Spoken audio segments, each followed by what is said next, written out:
I was thinking about starting this off with what really got me into music, and more specifically, the world of bedroom producers and garage bands. But then I thought, how did I get into this stuff? Was it my rocker uncle's influence? The winter nights in the house listening to acoustics? That time we tried to make a rap album, but it turned into a 2-hour smoke break for the rappers and a trip to Burger King? Whatever it was, all I know is I'm really into this culture, and I'm going to show you a part of it.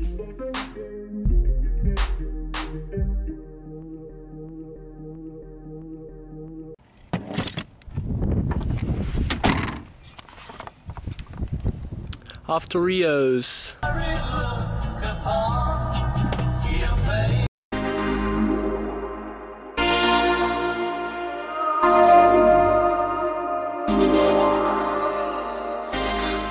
I first heard about Rio, aka Brown Child, when I walked into a history class and saw stuck to the ceiling a sticker with his MySpace URL.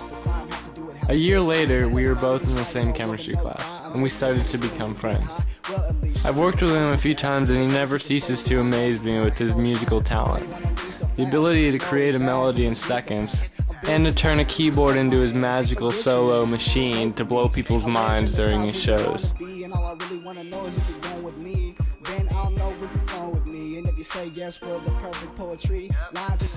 Like my background, I started playing piano at like a young age, so pretty much that started like the transformed me into like a producer almost, because like I wasn't really that talented or like gifted at piano, so I pretty much branched off into another section of music which I like.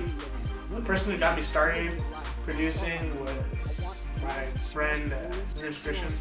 But yeah, he introduced me to like FL Studio and all those programs when I was like in 8th grade, and well, pretty much that's what got me started.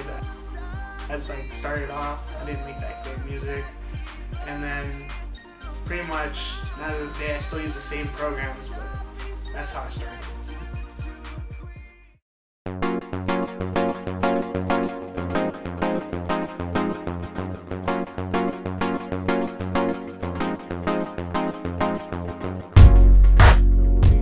Rio is producer for one of the most popular bands in the area, the Chemical Kids, which he does with fellow musicians Chip and Robbie.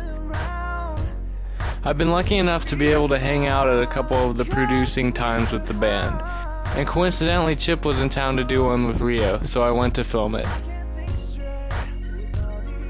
The Chemical Kids like started pretty much with shit, I don't know, like we'd always joke around about like, yeah, when are we gonna collab? When are we gonna make some music, you know? It started off as like a joke. Pretty much Robbie just came into the group like before the talent show. It's like we pretty much like officially started like right after the talent show, because everyone just like chemicals. We're not chemically cool, we're natural like food with a tablespoon, a smooth teaspoon, a roof, 5 cups of good taste.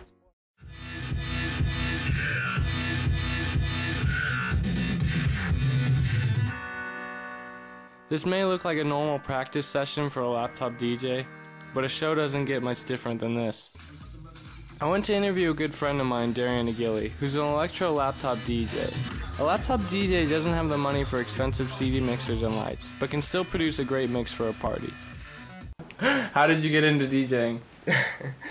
I don't know. I was hanging out with one of my friends when I was like a freshman, and I heard them play dance.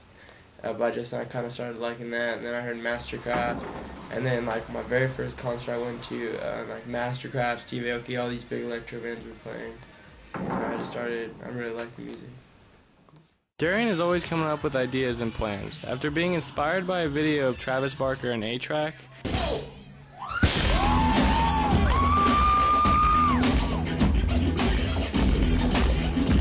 last week he called me to ask if I would help set up a drum and DJ set in San Francisco, until we found out that it costs $500 for an amplified sound permit.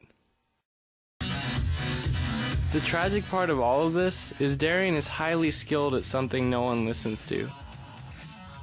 What's it like working with an unpopular genre and playing to empty garages? I mean, it kind of sucks. It kind of lowers your self-esteem a little bit when you're playing your music and everyone's like leaving because it's not like top 40 radio.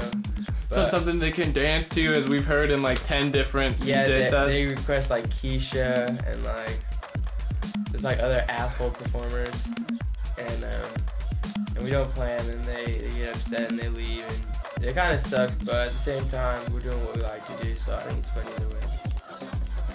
And even in the electronic genre, our subgenre of electro is dying. What's the state of electro right now? I mean, it's looking beaters for electro. I'd say it's on life support right now. It's pretty much dead, but there's a few holding on for hope.